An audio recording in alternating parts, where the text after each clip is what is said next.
កើតជាខ្មែរសូមថែវប្បធម៌កុំរំភើបញ័រតាមវប្បធម៌គេកុំរៀនត្រាប់ចម្លងមិនល្អទេគួរគិតរិះរេពីគំនិតខ្លួនវប្បធម៌ជាតិយើងធ្លាប់មានរស្មីគេឈ្មោះល្បាញល្បី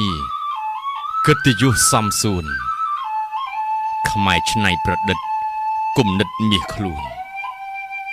ដកខាត់មមួនគំនិតខ្មែរប្រឹងរៀនស្រាវជ្រាវប្រឹងស្ដាប់ប្រឹងអានមិនយូរប៉ុន្មានគំនិតថ្មីដែរប្រឹងច្នៃប្រឌិតដូចដូនតាខ្មែរឲ្យល្បីពូកែថែវប្បធម៌យើង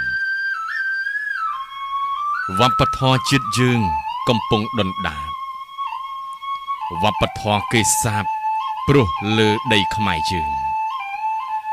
ពង្វក់ស្មារតីឲ្យខ្មែរទំនើង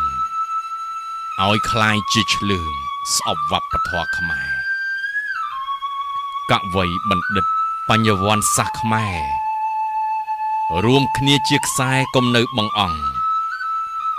សង្គ្រោះវប្បធម៌កុំឲ្យបាត់បង់វប្បធម៌ស្លូតត្រង់ខ្មែរត្រូវតែរស់